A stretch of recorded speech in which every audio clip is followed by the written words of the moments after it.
While there was sadness in Buffalo, there was good old down-home contentment in Houston, where Bum Phillips watched his special teams descend rudely upon the New York Jets.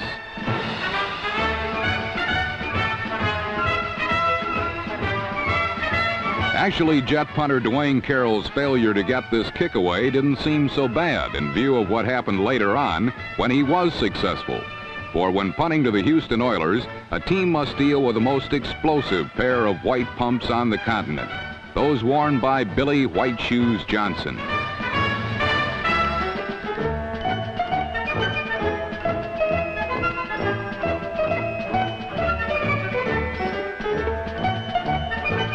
Billy Johnson came within one block of breaking this one the distance. As it was, his 71-yard return set up one of Houston's 3 one-yard touchdown plunges, this one by rookie Rob Carpenter, as Houston shut out the Jets 20-0.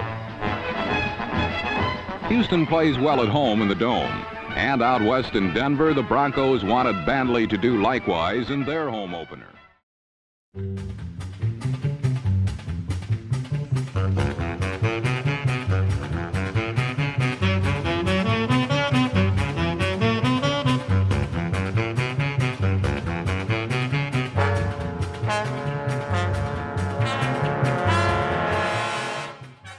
In the second game, Don McCauley scored twice as the Colts easily defeated the New York Jets.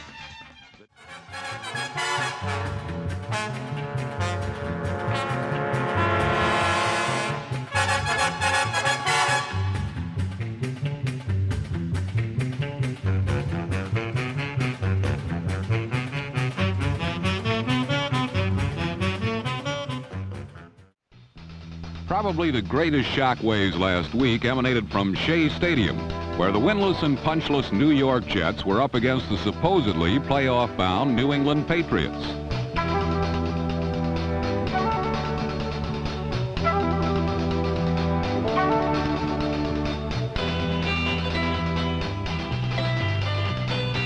Top draft choice Raymond Claiborne helped the Patriots build a 20-14 lead after 3 quarters. But the fourth quarter was a game unto itself.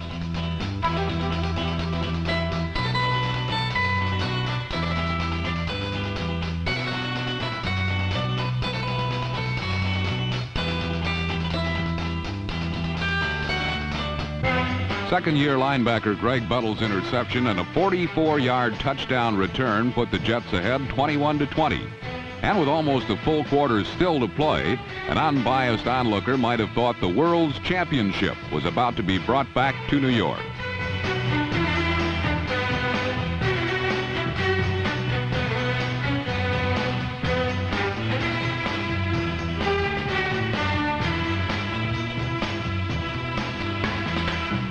On the next series, a Patriot fumble gave quarterback Richard Todd an opportunity to go for more.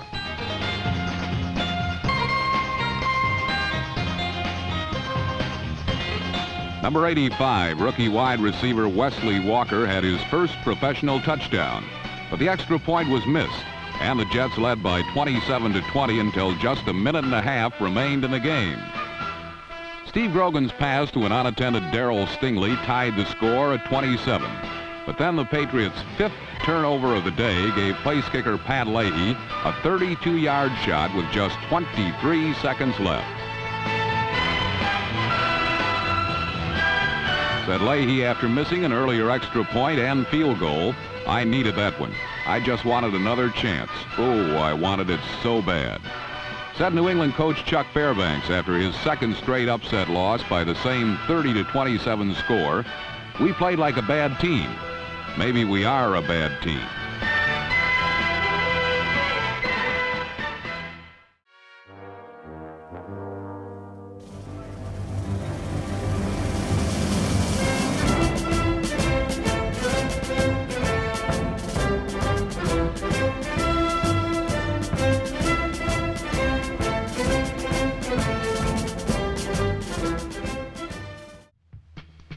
Once upon a time, the most feared of all offenses in the league was the Buffalo Bills. But since O.J.'s 2003-yard season, the Bills have traveled to the opposite end of the spectrum. Their one remaining gem is Simpson, a talent who can still turn disappearing routines into 50-yard gainers.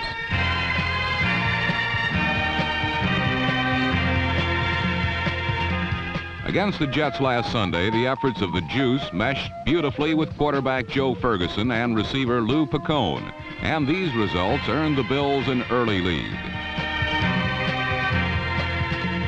One touchdown had the confetti flying in Buffalo's rich stadium, and for good reason. The Bills were playing the New York Jets, a team that seems to dig deep in their playbook only to emerge each Sunday with the same old play. Frustration is something New York has shown they can run to the right or left, or from any formation. But this season, new head coach Walt Michaels has second-year pro Richard Todd showing confidence few knew he possessed. Todd's poise was impressive last Sunday, and victory was secured when the second-year pro sent Clark Gaines left. 17 yards later, the New York Jets were the proud owners of their second win of the season, 24-19. Meetings like this don't count for much in terms of title contention, but as the season lengthens and the wins come harder, victories like these are all they have to remember.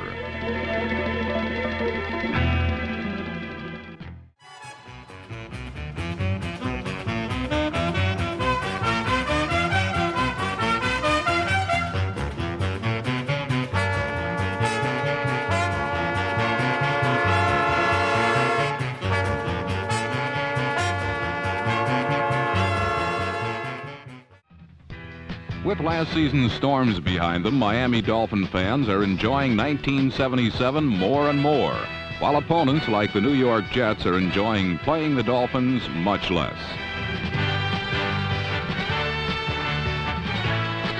Against New York last week, Miami's defense was tough when it had to be, while their offense, led by quarterback Bob Greasy, was precise when it had to be. Twice Greasy's scoring passes found their mark, and these proved the difference as Miami held off a stubborn and improved Jet team 21-17.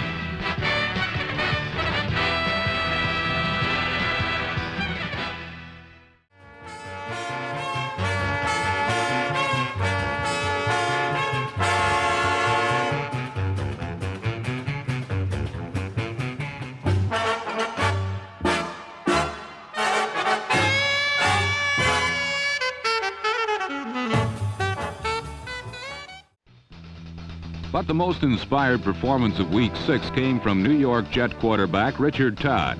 Seemingly overmatched but completely unruffled, Todd took on the Oakland Raider defense and nearly won.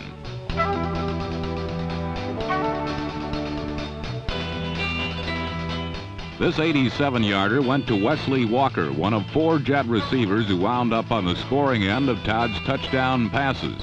Todd hit passes of every variety, here splitting the middle to Richard Castor.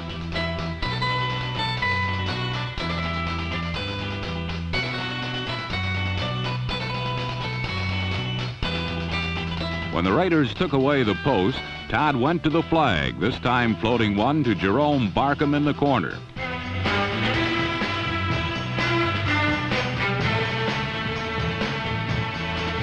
Unfortunately for Richard Todd, along the way, the Jets missed 2 short field goals and an extra point. Against Oakland, that's tantamount to throwing red meat to a school of sharks. Ken Stabler has engineered comebacks in much bigger games than this one. Against the Jets, he rallied his frustrated squad from a 13-point deficit using every available sticky mitt. Suddenly, the Jet lead slipped to 6, and midway through period 4, dreams of an upset met an untimely end.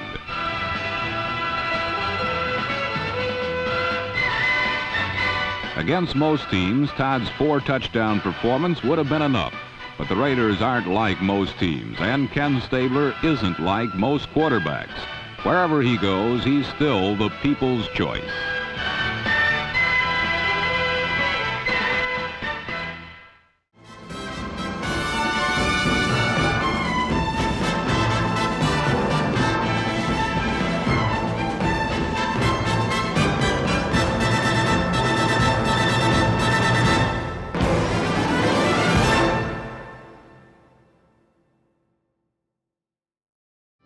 In Foxborough, there were many bombs, and some landed squarely on the Jets' Richard Todd. Others zeroed in on the correct targets. As for the second straight Sunday, Todd showed evidence that he is clearly a quarterback to be reckoned with.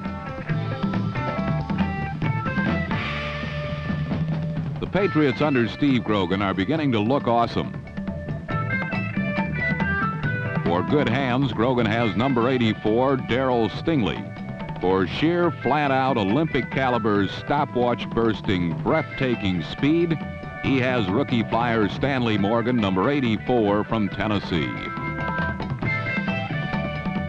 All in all, this good mix produced victory in easy measure as New England defeated the Jets 24-13.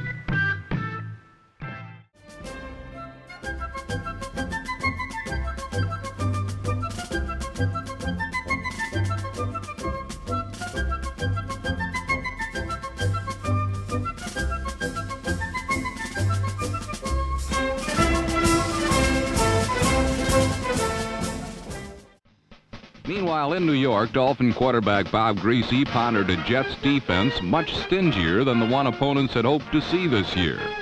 The spectacled Bob did manage to crack it for 2 touchdowns, both of them to number 82 Duriel Harris on throws of 20 and 24 yards.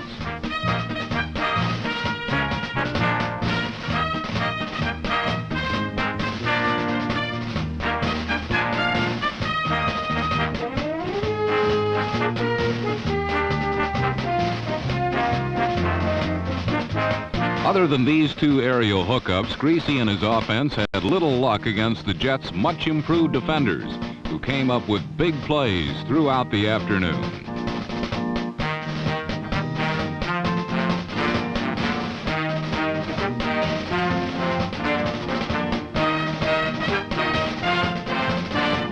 But while the New York Sackers were tough, the Miami Muggers were downright demoralizing to Richard Todd, number 14.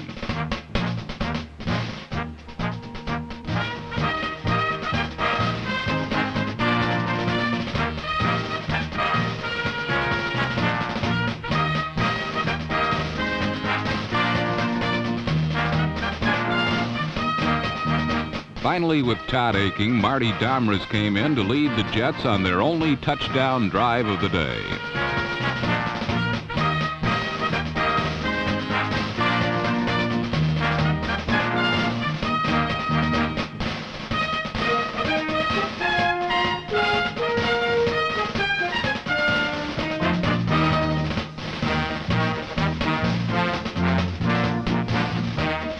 Marty's strike to Jerome Barkham, number 83, at the edge of the end zone was not enough as the Dolphins kept their playoff hopes glimmering, 14-10.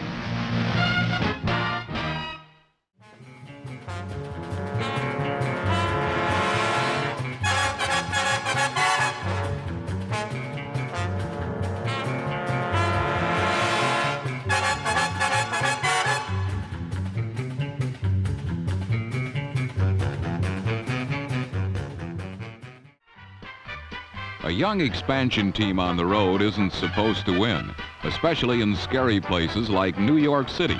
But quarterback Jim Zorn and the Seattle Seahawks aren't your typical expansion team.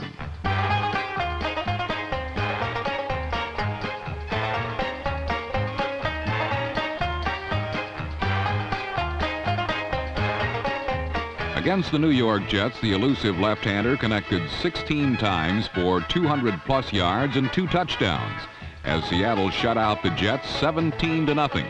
For the Seahawks, win number 3, already their best season ever, as this surprisingly sound second-year club continues to impress.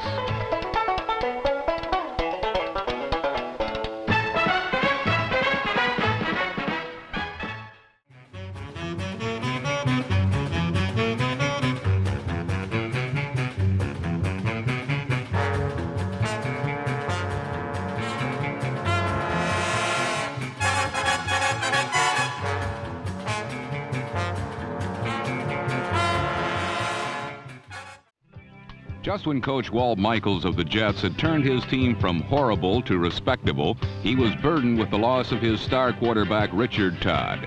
So last week he watched in envy as Baltimore's Burt Jones hijacked his Jets and held them for a 33-point ransom.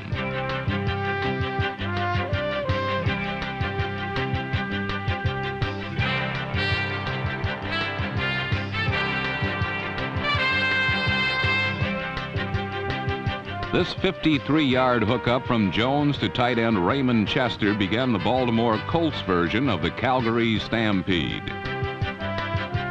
Burt was hotter than a smoking pistol, 45 Colt type naturally, as he passed for 322 yards and 3 touchdowns. This one a 33-yard shot to Glenn Doughty.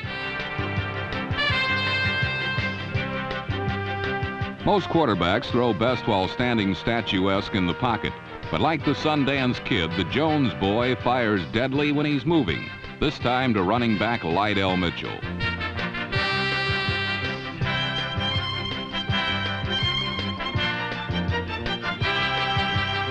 And as if they needed it, the Colt offense got help from the special teams when a David Lee punt sneaked through the Jets' return man, who then went on to compound the error. Baltimore guard Robert Pratt, number 61, was on the winning end of all this largesse as he charged into the end zone to give the Colts a 33-12 victory and to make their record along with Denver's the best in pro football at 9-1.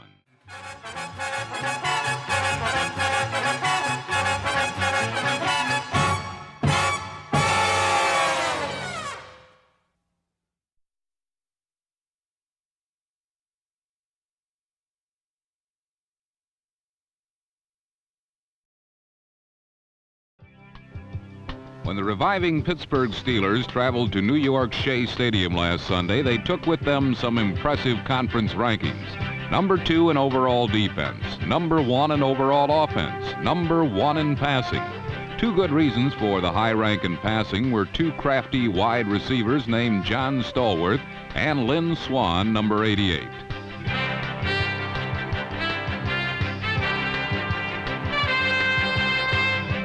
Terry Bradshaw did not enjoy one of his better days, but touchdowns by Swann and Stallworth gave Pittsburgh the edge in the second quarter. Walt Michaels' Jets refused to be intimidated, and New York came back to tie the score behind the unlikely combination of number 17 rookie quarterback Matt Robinson and rookie running back Scott Dirking, number 25, who also rushed for more than 100 yards. Unfortunately for the joyous young Jets, the mistakes of youth would eventually turn the game against them. A missed handoff set up the lead touchdown for Pittsburgh, and despite getting generally good protection against the Steeler rush, which was missing both Joe Green and L.C. Greenwood, New York quarterbacks were charged with no less than 5 interceptions.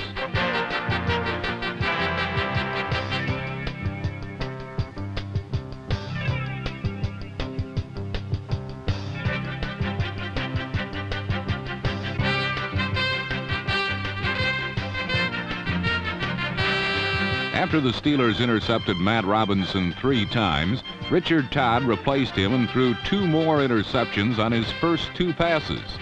Todd then settled down and led the Jets to a late touchdown, which brought New York close, but not close enough, as the Steelers hung on to win 23-20 and edged closer to their annual place in the playoffs.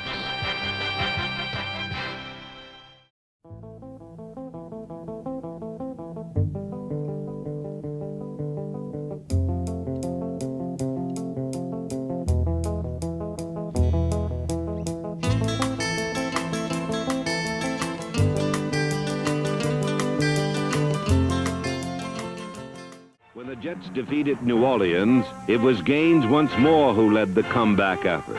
His running and receiving, coupled with 3 field goals by Pat Leahy, gave New York a 16-13 advantage. The Jets might have won more easily had this first quarter touchdown to number 85, Wesley Walker, been allowed.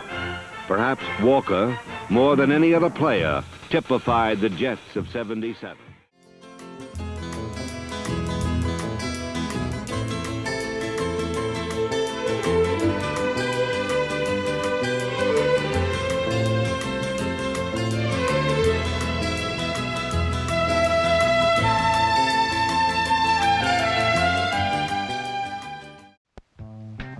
Stadium last week, New York's Richard Todd found rookie wide receiver Wesley Walker for 2 big plays. One of the big plays turned into a fumble, one of 4 turnovers for the Jets. The other big play was the touchdown, which put New York ahead with less than 2 minutes left to play. With more than 21 yards per catch, Wesley Walker has the highest average per reception in the entire NFL. But the Jets could produce only 10 points, and that was not enough to beat Buffalo's top passing combination of Joe Ferguson to Bob Chandler. Chandler has caught 53 passes so far this season, more than any other wide receiver in the NFL. His 53rd came with only 40 seconds left in the game, just in time to beat New York 14-10, giving the Bills a split of the intrastate rivalry and a tie for 4th with the Jets.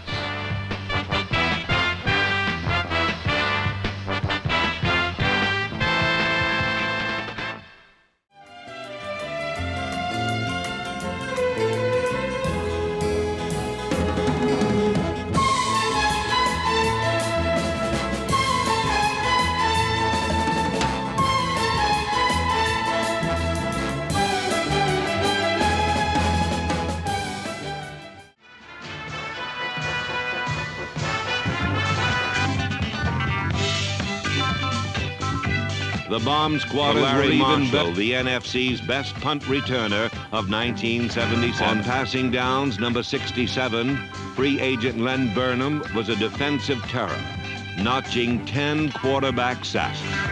1 week later, in his first pro start, he rushed for 103 yards to defeat New York's other team, the Jets.